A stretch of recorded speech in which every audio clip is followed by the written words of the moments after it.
कभी सोचा है कि क्या होता है जब एक पूरी की पूरी सेना एक ऐसी चुनौती के सामने खड़ी हो जो नामुमकिन सी लगे, जब उसके सबसे ताकतवर योद्धा भी हार मान लें?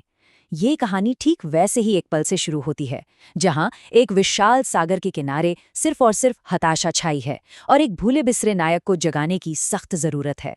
उनके सामने जो चुनौती है ना, उसका अंदाजा लगाना भी मुश्किल है। पूरे 100 योजन चौड़ा एक अथाह सागर। अगर आज के हिसाब से देखें तो ये सैकड़ों मील की दूरी बनती है। मतलब एक ऐसी खाई जिसे पार करने का कोई भी रास्ता दूर दूर तक नजर नहीं आ रहा। और इसी गहरी खामोशी और निराशा के बीच एक आवाज गूंजती है। ये आवाज है जामवंत की, सबसे बुजुर्ग, सबसे ज्ञानी वानर। हर कोई उनकी बुद्धिमानी का लोहा मानता है, लेकिन अब ऐसा लगता है कि उनके सब्र का बांध टूट चुका है और उनका गुस्सा और दर्द इन शब्दों में फूट पड़ा है। तो असली समस्या आखिर है क्या?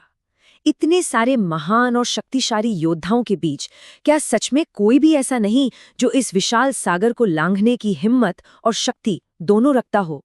जामवंत का गुस्सा और हताशा अब पूरी सेना पर बरसता है। उनकी आवाज में एक बुजुर्ग का दर्द भी है और एक सेना नायक की निराशा भी। वो पूछते हैं, क्या इस पूरी वीर सेना में सिर्फ एक भी ऐसा योद्धा नहीं जो इस साधारण सी दिखने वाली पर असाधारण चुनौती को स्वीकार कर सके? जामवंत की इस तीखी ललकार को सुनकर वहां एकदम सन्नाटा छा जाता है। फिर एक एक करके कुछ शक्तिशाली योद्धा अपनी ताकत का दावा करते हुए आगे तो आते हैं, लेकिन हर एक दावे के साथ उम्मीद की जो किरण है वो और भी धुंधली होती जाती है। पहला योद्धा बड़े गर्व से कहता है कि वो 20 योजन तक छलांग लगा सकता है। ये सुनने में तो बहुत प्रभावशाली लगता है, पर असल में तो ये लक्ष्य का सिर्फ 5वां हिस्सा ही है। मतलब ये काफी नहीं है। फिर एक और पहले से कहीं ज्यादा शक्तिशाली योद्धा आगे आता है। उसे देखकर उम्मीद की एक हल्की सी लहर दौड़ जाती है। वो कहता है कि वो पूरे 50 योजन की छलांग लगा सकता है। लेकिन ये भी तो सिर्फ आधा ही रास्ता हुआ। निराशा एक बार फिर से सब पर हावी होने लगती है। तभी एक तीसरा योद्धा सामने आता है। वो अब तक की सबसे लंबी छलांग लगाने का दावा करता है, एक अविश्वसनीय 80 योजन। सबकी सांसें मानो थम सी जाती हैं। अरे, ये तो लगभग पहुंच ही गया है। लेकिन लगभग जीत नहीं होती। जाने और लौटकर आने के लिए ये दूरी भी कम पड़ जाती है। और यहाँ हमें एक कड़वी सच्चाई का एहसास होता है। देखिए, ये सिर्फ अलग अलग योद्धाओं की नाकामी नहीं है। ये दिखाता है कि अपनी पूरी ताकत के बावजूद पूरी सेना की मिलीजुली शक्ति भी इस एक मिशन के लिए कम पड़ गई है। लक्ष्य अभी भी पहुंच से बहुत बहुत दूर है। जामवंत की निराशा अब अपने चरम पर पहुंच जाती है। वो उन सभी युवा और शक्तिशाली योद्धाओं को धिक्कारते हैं जो अपनी पूरी ताकत के बावजूद इस काम को पूरा नहीं कर सकते। उनके ये शब्द तीरों की तरह चुभते हैं और पूरी सेना का मनोबल तोड़कर रख देते हैं। इस गुस्से के बाद जामवंत की आवाज में एक गहरा दुख सुनाई देता है। वो अपने अतीत को याद करते हैं, उस समय को जब वो भी युवा और अजय हुआ करते थे। ये सिर्फ एक बूढ़े व्यक्ति की यादें नहीं हैं, ये एक महान योद्धा का दर्द है कि वो अब अपनी ही सेना के काम नहीं आ सकता। जामवंत बहुत ही सीधे और दर्द भरे शब्दों में अपनी सच्चाई को स्वीकार करते हैं। वो कहते हैं कि अब वो बूढ़े हो चुके हैं। उनके शरीर में वो पहले वाली बात नहीं रही।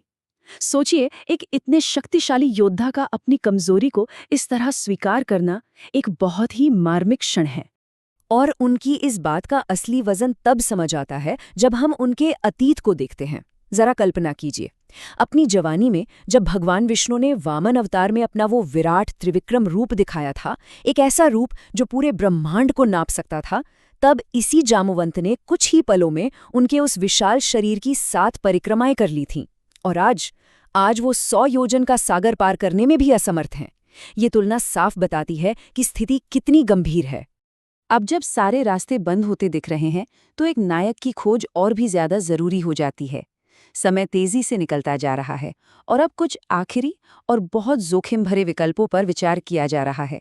जामवंत अपनी उम्र के बावजूद खुद एक आखिरी हताश विकल्प पेश करते हैं। वो कहते हैं कि वो अपनी बची खुची शक्ति से सागर पार तो कर लेंगे, लेकिन वापस लौट पाएंगे या नहीं, इसमें शक है। और ये एक तरफा यात्रा मिशन को सफल तो नहीं बना सकती। इसलिए यह वीर विकल्प भी खारिज हो जाता है। अगला नाम आता है शक्तिशाली राजकुमार अंगद का, जो युवा भी हैं और सक्षम भी। लेकिन जामवंत तुरंत इस विचार को भी रोक देते हैं। वो समझाते हैं कि अंगद सिर्फ एक योद्धा नहीं है, वो सेना के सेनापति हैं, किष्किंधा के युवराज हैं। उनके जीवन को संकट में डालना पूरी वानर सेना के भविष्य को खतरे में डालने जैसा होगा।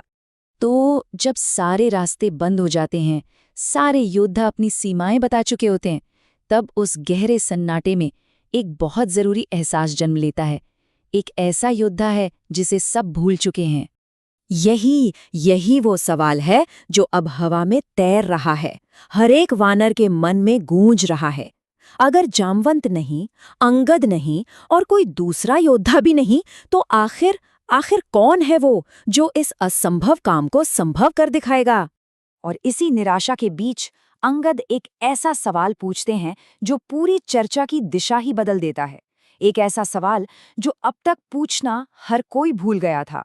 वो पूछते हैं, हनुमान कहाँ हैं? वो कहीं दिखाई नहीं दे रहे। और यहीं पर कहानी का सबसे बड़ा रहस्य सामने आता है। वो एक योद्धा जिसमें सफल होने की सारी क्षमता है, वो तो पूरे समय वहीं चुपचाप बैठा हुआ है, दुनिया से बेखबर। उसकी शक्तियां इतनी विशाल हैं कि शायद वो खुद भी उन्हें भूल चुका है। और फिर धीरे धीरे सबकी नजरें उस शांत आकृति की ओर उठती हैं जिसे अब तक किसी ने देखा तक नहीं था। और जामवंत की आवाज में उम्मीद की एक नई किरण के साथ शब्द निकलते हैं, वो रहे हनुमान जी। लेकिन यहाँ एक बहुत बड़ा सवाल खड़ा होता है, शायद सबसे जरूरी। अपनी इस खामोशी और ध्यान में बैठे हनुमान को क्या अपनी उन असीम शक्तियों का जरा भी अंदाजा है जिनकी जरूरत इस समय पूरी वानर सेना को है? क्या एक नायक को ये याद दिलाया जा सकता है कि वो असल में कौन है? कहानी का अगला अध्याय इसी एक सवाल पर टिका है।